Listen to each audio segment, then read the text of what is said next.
China denies involvement in the Australian Parliament hack. We've got some Patch Tuesday notes. A new strain of Slayer malware is out. We've got a look at gray energy. Reactions are in to the destructive VF email attack. And thoughts on St. Valentine's Day with advice, admonition, and an excursus on credential stuffing and holiday donuts.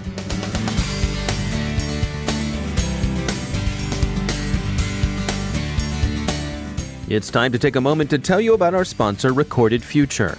If you haven't already done so, take a look at Recorded Future's Cyber Daily.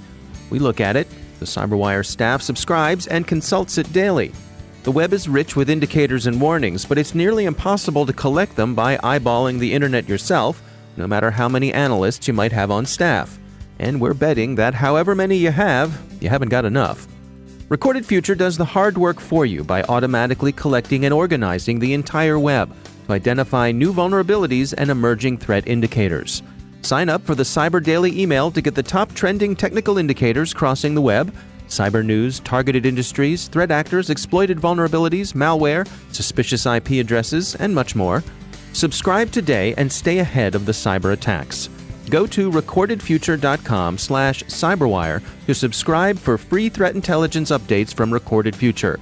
That's recordedfuture.com/cyberwire. And we thank Recorded Future for sponsoring our show. The CyberWire podcast is made possible in part by RSA Conference, taking place March 4th through the 8th at the Moscone Center in San Francisco. The CyberWire is a proud media sponsor of RSA Conference, where the world talks security. Learn more and register today at rsaconference.com/cyberwire19. From the CyberWire studios at Data Tribe, I'm Dave Bittner with your CyberWire summary for Wednesday, February 13th, 2019. China has got around to officially denying it had anything to do with an attempted hack of Parliament in Canberra. Beijing's foreign ministry says it's another move in a smear campaign. There's been no official attribution of the attack, and Australian investigators haven't been going out of their way to finger China. But China is now the usual suspect in such capers, and that's where industry and media have focused their speculation. Yesterday was Patch Tuesday. Microsoft released fixes for 76 vulnerabilities, 20 of which Redmond classified as critical. Adobe also patched, as is its custom, offering security updates for Flash Player, Acrobat Reader, and the Cold Fusion programming language, and the Creative Cloud desktop app. Microsoft's patches addressed Windows, Office, IE, Edge, the .NET Framework, Exchange Server, Visual Studio, and Team Foundation Server. They also offered fixes for Azure IoT SDK, Dynamics, and Flash Player. One of the fixes takes care of an Internet Explorer 0 day that's been actively exploited in the wild. CVE 2019-0676 can, when exploited, allow an attacker to read files on a disk. The usual mode of infection is via a malicious website. Remember, too, that Microsoft would like you to understand that IE is not actually a browser, and you shouldn't be using it as one. We received some advice from Ivanti's Director of Product Management, Chris Godel, on what the sensible priorities should be for applying yesterday's patches. He says that the OS, browser, and Office updates should be high on the list. The Windows and IE patches are particularly important since the vulnerabilities they address are being actively exploited. He also recommends attending to Microsoft Exchange Server. The fixes address privilege escalation vulnerabilities that could give attackers admin rights. And Godel recommends fixing the Adobe products Flash, Acrobat, and Reader. These are, as usual, being heavily targeted, and they amount to low-hanging fruit for crooks, skids, and others who dine out on such things. Security firm Carbon Black has found a new strain of Slayer, macOS malware first observed last year by Indigo. This version of Slayer, notable for both its obfuscation and its privilege escalation capabilities, has been downloaded from multiple sites. Its most common guise is that of a bogus Adobe Flash software update. Researchers at security firm ExtraHop recently had a run-in with a malicious Chrome extension downloaded from Google. Matt Cawthorn is Vice President of Pre-Sales Security Engineering at ExtraHop, and he joins us to share what they found. there's a very popular API testing tool out there called Postman. And on the Google Web Store for Chrome, you can download a Chrome extension named Postman, ostensibly for helping test your APIs as you develop your code. And we had a few developers do that. Interestingly, we saw this sort of low and slow socket outbound. It was a web socket, plain text HTTP, web traffic, outbound to a public IP address on a suspicious looking port. And we sort of monitoring our own activities at ExtraHop as a security company. And we started to investigate this, and it got more and more suspicious as we looked into it. And sure enough, this particular, we were actually able to trace it back to this particular Chrome extension that had been installed on 3 laptops. We took them offline. We did the remediation. And we found that the thing was exfiltrating data. Specifically, it was exfiltrating URLs that the browser was traversing. Mm-hmm. For us, the impact, fortunately, it was contained and sort of responded to very, very quickly. But the impact is really self-evident because it's effectively a supply chain, like a software supply chain attack, where the developers who are chartered to develop code and get stuff done, they want to test their APIs. Postman is very established. It's very, very popular, super useful. And here, this malicious developer basically squatted on the name in the extension store in Google, was able to slip in malicious code under the sort of guise of using this Postman service. So it was really interesting. It wasn't particularly sophisticated, but I got to say it was quite clever because they got the clicks, and 27,000 of them actually, and they basically squatted on the name, and they were able to inspect the stuff that we were doing in our browsers, which is pretty scary. Yeah. Now, for the folks who went looking for the legit Postman extension in the store, what did they come across that fooled them? So they originally did have a Chrome extension, which was subsequently pulled off in favor of, they have their Postman as a service now. They have their own installables. They have their own platform specific. You install a standalone application for Windows, for Mac, for whatever. So they pulled it off of the web store. This guy comes in and takes the name. He squats on the name after they pulled theirs down. And so it's basically like, domain squatting, basically on a defunct domain name. Extensions for Chrome, they're exposed to, they have access to kind of everything that happens in your browser. Mm-hmm. Now, there's some controls that Google tries to invoke with the manifest file. There's a file that sort of defines what the thing is able to do or whatever. But most users are not incentivized, A, or motivated, B, to scrutinize the behaviors of a given extension. They sort of trust the name of Google, which is about as ubiquitous as it gets. And so they install, right from the official store, they install a plugin that happens to be doing bad stuff. It's a real challenge. Now, obviously, the folks you have there working at ExtraHop are not rookies when it comes to this sort of stuff. And if you all could fall victim to this, what are your recommendations for folks to prevent this from happening in their own organization? So we have a team of researchers, of threat researchers, and we do a lot of hunting internally for security reasons, obviously, as well as just research reasons. And these guys tracked it down very, very quickly, which was impressive. But the more I started looking into the big problem, think of this as like a software supply chain exploit, effectively. And so if you have a plugin that needs to reach out to the external world and you're an adversary, you're probably going to target, it's a wise bet at least, to get the clicks, to get the download, is to spoof yourself, to pretend you are an API integration of some sort, right? Some sort of testing tool. It's expected to reach to the outside world. And absent like close scrutiny, you expect the thing to be reaching out and talking to external things, potentially good or bad.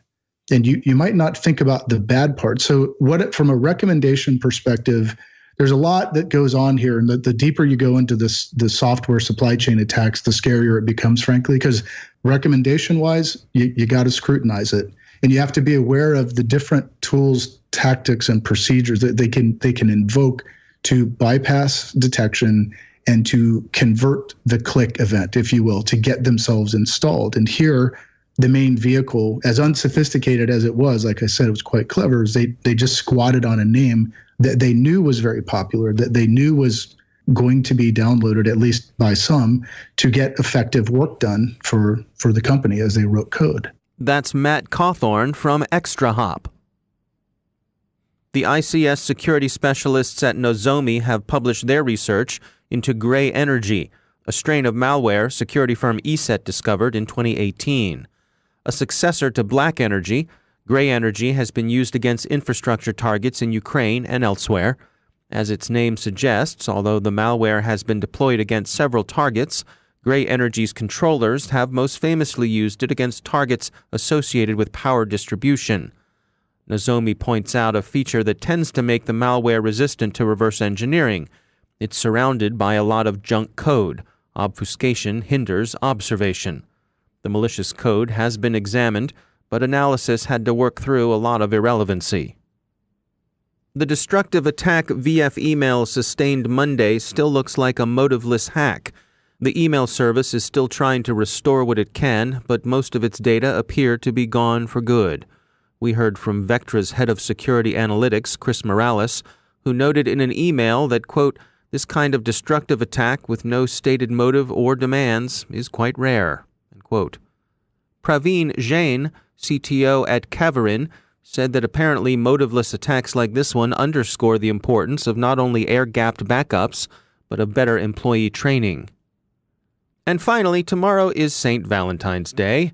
You'd forgotten, hadn't you? You're welcome. Don't mention it. As you thrash around online in last-minute searches for gifts, tokens of esteem, or indeed for love itself, hoping to salvage the day, beware. The cybercriminals read the same calendar you do, and they're primed to take advantage of any 11th-hour desperation. Be especially wary of online offers of chocolate, cards, flowers, and so forth. Hackers speak the language of love, but they do so with a serpent's tongue. So by all means, express your love. You'd better express your love, or significant others will know the reason why. But express it with the seemly circumspection a civilized person uses online. For example, no below-the-belt selfies, if you please, Signor Danger. Those are quite simply uncalled for, and in any case don't argue for a mature understanding of matters of the heart. While we know the heart has its reasons, of which reason knows nothing, on selfies the heart and the brain are of one mind. Inclinations to the contrary come from elsewhere, perhaps the spleen, or better yet, from one of those AIs we keep hearing about. And no buying off-brand candy or using floral gifts from dodgy sites. If the email invite says something along the lines of, "Greetings of the day, fellow youth. We are to be offering to you the most esteemed and bestest values of the Valentine," well, then tell the shadow brokers to call you back on some other holiday. We don't know, maybe VJ Day. It's a favorite up Rhode Island way. You've probably considered the donut as a love token. These, as you know, are widely exchanged and appreciated in the hacking and InfoSec communities. If so, then be advised that Dunkin' Donuts is offering a Valentine's special, a bouquet of donuts so arranged as to look a bit like a floral arrangement, just the thing to carry back to your inamorata's keyboard d'amour. And also be advised that Dunkin' Donuts is looking out for you. Their DD Perks rewards program hasn't been hacked, but a lot of its members apparently reuse their passwords. If you're one of those, Dunkin' Donuts advises you to stop doing so and to change your password. They've found that someone's targeting their customers in credential stuffing attacks. So stuff the donuts, not credentials. Now a moment to tell you about our sponsor, Observit. The greatest threat to businesses today isn't the outsider trying to get in. It's the people you trust, the ones who already have the keys. Your employees, contractors, and privileged users. In fact, a whopping 60% of online attacks today are carried out by insiders. Can you afford to ignore this real and growing threat? With Observit, you don't have to. See, most security tools only analyze computer, network, or system data. But to stop insider threats, you need to see what users are doing before an incident occurs. Observit combats insider threats by enabling your security team to detect risky activity, investigate in minutes, effectively respond, and stop data loss. Want to see it in action for yourself? Try Observit for free. No installation required.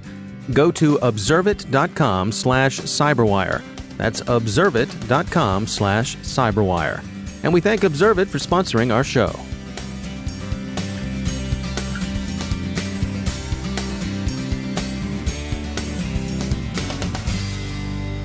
And I'm pleased to be joined once again by Dr. Charles Clancy. He's the director of the Hume Center for National Security and Technology at Virginia Tech.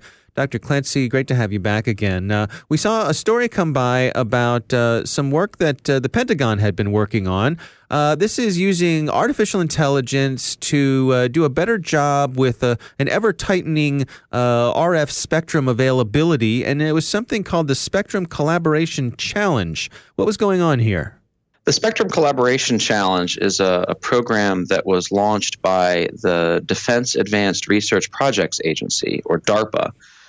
Typically, DARPA has programs where they will put $30 to $50 million into developing a specific technology or demonstrate a particular new capability. But in this case, instead of just giving all the money to a handful of companies or universities, they actually decided to have a competition where they offered prizes, similar to some of the other challenges they've done in the past around unmanned vehicles or around cyber. And this one was really focused on how AI-enabled wireless systems could really more effectively communicate in not only a crowded spectrum, but also a contested spectrum where you might have adversarial components seeking to disrupt your ability to communicate. Now, one of the things they noted in this article was that this was the first time they saw autonomous collaboration outperforming manual human-driven attempts to optimize spectrum.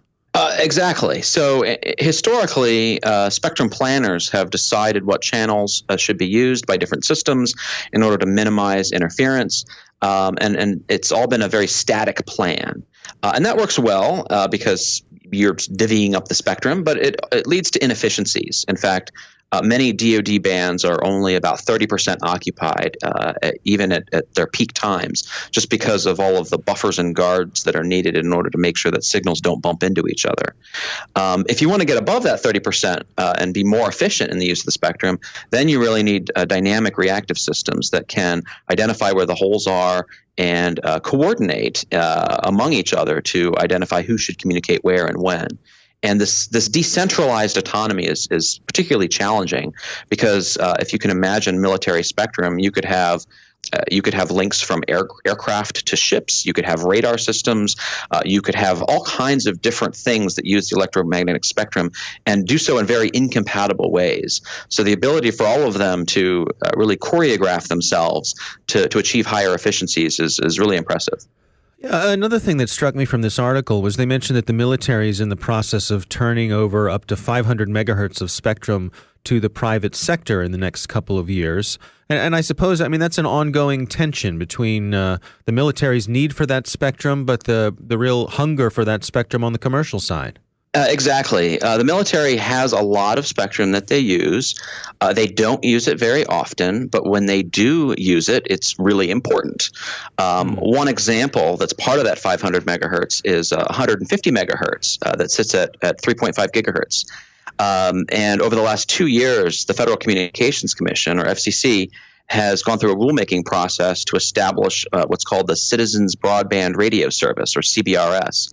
And this is a band where commercial broadband service and enterprise broadband will actually coexist in the same channels as Navy radar systems. And there's a whole sensor network that's being deployed along the U.S. coastline, specifically designed to detect when those Navy ships are operating their radars. And when those radars are on, it actually sends signals to all of the broadband systems to reconfigure and move into different bands. But this whole concept of spectrum sharing is really key to opening up new bands, really to enable advanced 4G service and a lot of the new 5G also targeting these new frequency bands. Dr. Charles Clancy, thanks for joining us. Thanks a lot. And that's the CyberWire. Thanks to all of our sponsors for making the CyberWire possible, especially our supporting sponsor, Observe It, the leading insider threat management platform. Learn more at observeit.com. The CyberWire podcast is proudly produced in Maryland out of the startup studios of Data Tribe, where they're co-building the next generation of cybersecurity teams and technology. Our CyberWire editor is John Petrick, social media editor Jennifer Iben, technical editor Chris Russell, executive editor Peter Kilpie, and I'm Dave Bittner. Thanks for listening.